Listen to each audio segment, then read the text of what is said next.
Hello and अस्सलाम वालेकुम। आज हमारे ट्रिप का 4th डे है और आज हम फाइनली नीचे की तरफ जाएंगे, रायकोट की तरफ, और वहाँ से फिर हम लोग कल घर की तरफ निकलेंगे।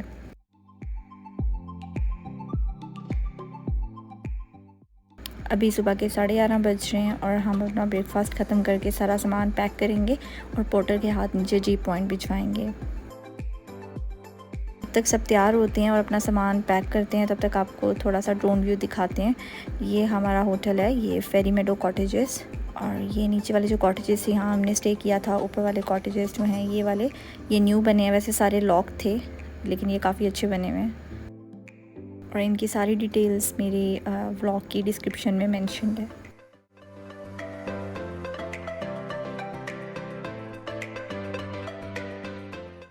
देन हमने कुछ ग्रुप फ़ोटोज़ ली, ग्रुप वीडियोज़ ली, ताकि हम कुछ गुड मेमोरीज़ यहाँ से लेके जाएं।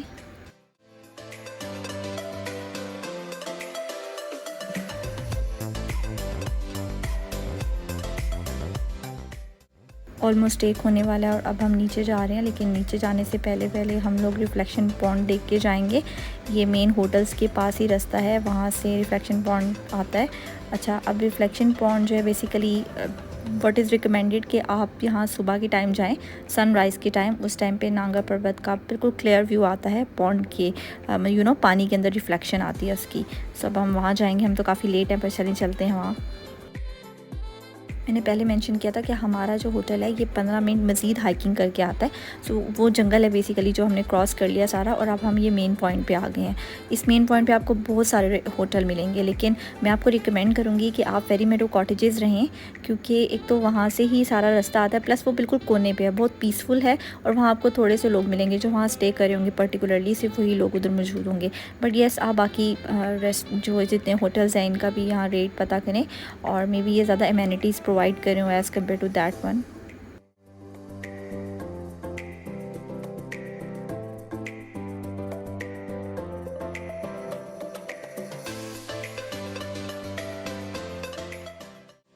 ये जो मेन स्पॉट वाले सारे होटल हैं हम इनको क्रॉस करेंगे और फिर आएगा रिफ्लेक्शन पॉन्ड।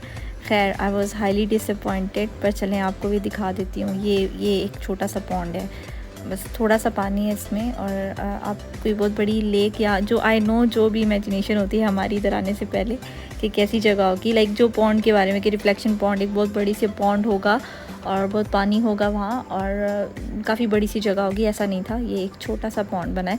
वीडियो में काफ़ी अच्छा आ रहा है। ये देखिए, मैंने एक वीडियो लेने की भी कोशिश की है।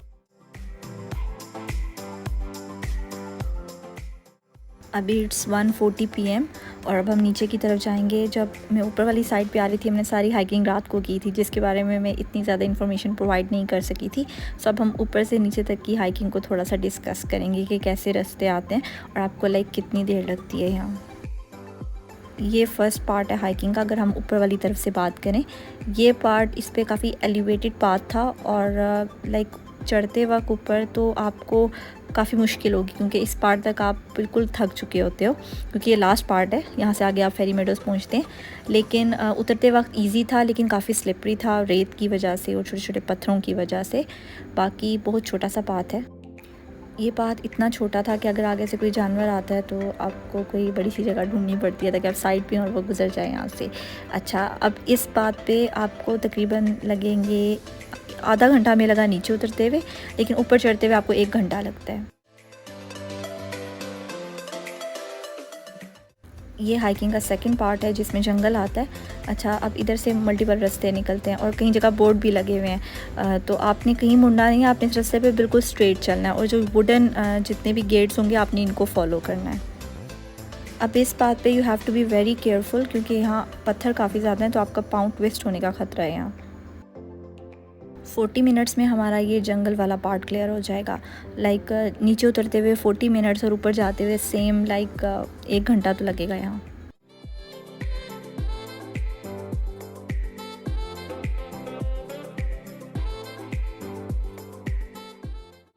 देन हमने उसी हट पे स्टे किया जो जाते हुए जहाँ हमने स्टे किया था। ये मिड पॉइंट है, लाइक इधर से ऊपर वाला रास्ता भी आधा है और नीचे वाला रास्ता भी बस अब आधा रह गया है।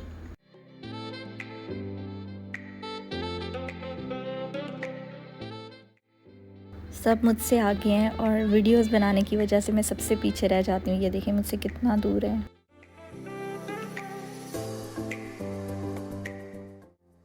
बीच बीच में ऐसे पॉइंट्स आते हैं कि रास्ता बहुत ज़्यादा नैरो हो जाता है, और trust me on this thing, मुझे बिल्कुल भी नहीं पता कि मैंने जाते हुए ये रास्ता कैसे क्रॉस किया, क्योंकि काफ़ी अंधेरा था और टॉर्च लाइट्स में हम लोगों ने सारा रास्ता क्रॉस किया।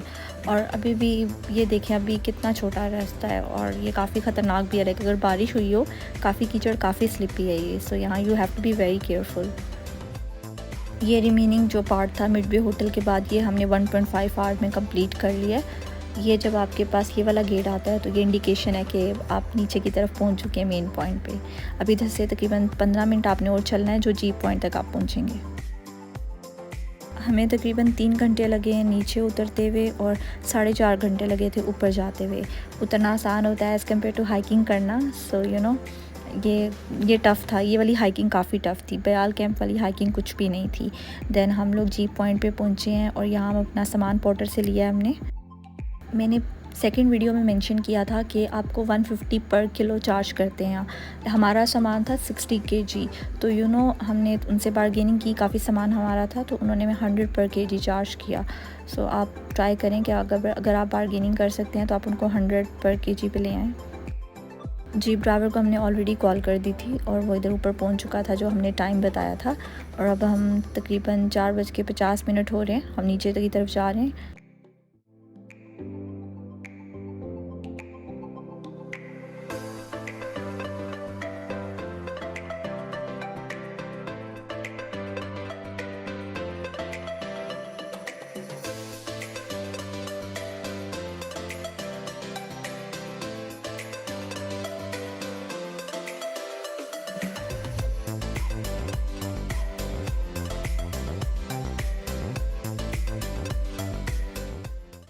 सवा 6 हो गए हैं और हम नीचे पहुँचे हैं इस टाइम पे। सारा सामान हमने अपनी हाइस में शिफ्ट किया और अब हम जाएंगे बड़ा वही। अच्छा, अभी हमें ये खबर मिली है कि बाबू सर पे एक एक्सीडेंट हुआ है जिसकी वजह से रोड ब्लॉक है। सो लेट्स सी हम बाबू सर क्रॉस कर सकते हैं कि नहीं, और हम चिलास में भी स्टे करें।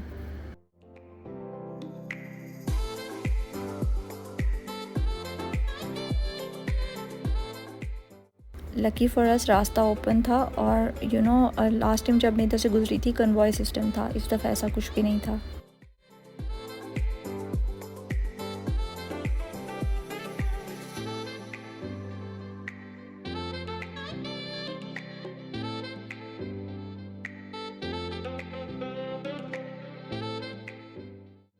बारह बज रहे हैं, हम बड़ा वही पहुँचे हैं। यहाँ हमने डिनर किया और उसके बाद हम लोग अब यहाँ होटल्स ढूंढ रहे हैं और हमें यहाँ कोई होटल नहीं मिला स्टे के लिए। टूरिज़म इस टाइम पे पीक पे था, सो इस टाइम पे हमें कोई भी सूटेबल प्लेस नहीं मिली। और उसके अलावा हम लोग को 2 रूम्स रिक्वायर्ड थे क्योंकि हम लोग 12 लोग थे और हमें अब ये भी नहीं पता था कि हमें बाटाकुंडी में कोई स्टे की जगह मिलेगी कि नहीं, तो ये काफ़ी रिस्की था। तो हमने फिर प्लान किया कि इधर ही कायनात रेस्टोरेंट में हम लोग थोड़ी देर ठहरते। हमने जो ड्राइवर था उसको रेस्ट करने का टाइम दिया और हम सब बस यहाँ अपना टाइम किल कर रहे हैं अब कि किस तरह सुबह हो और हम यहाँ से निकलें। सुबह के 5 बज रहे हैं और अपना सफ़र हमने यहाँ से स्टार्ट किया है। और अब रात का हमें से किसी ने रेस्ट नहीं किया हुआ, सो होपफुली हम सब अब सो जाएंगे सारे वापसी के रास्ते पे।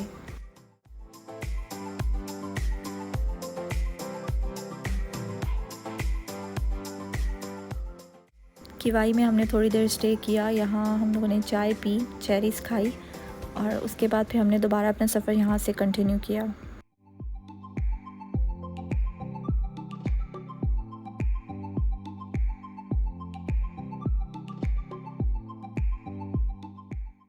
दिन के 2 बजे हम इस्लामाबाद पहुँचे हैं और अब हम लोग अपना लास्ट मील करेंगे क्योंकि हमने रात का खाना खाया हुआ है और अगर देखा जाए हम 2 दिन से सफ़र कर रहे हैं। यहाँ से हमारा सारा ग्रुप डिवाइड हो जाएगा, लाइक कुछ पहले चले गए, कुछ को हमने यहाँ फैज़ाबाद ड्रॉप किया क्योंकि उन्होंने लाहौर जाना था और बाकी हम लोग जो हैं घर की तरफ जा रहे हैं।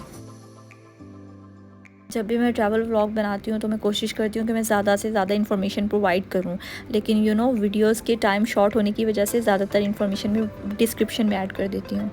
स्टिल आपको कोई भी इन्फॉर्मेशन चाहिए हो आप मुझे मेल कर सकते हैं, मेरा ईमेल भी मेंशन्ड है डिस्क्रिप्शन में। बाकी मैं इस ट्रिप को वाइंड अप करूँ तो मैं यही कहूँगी कि ट्रैवलिंग बहुत इंपॉर्टेंट होती है। यू नो आपकी हसल बसल वाली रूटीन में से आपकी लाइफ रीसेट हो जाती है एकदम।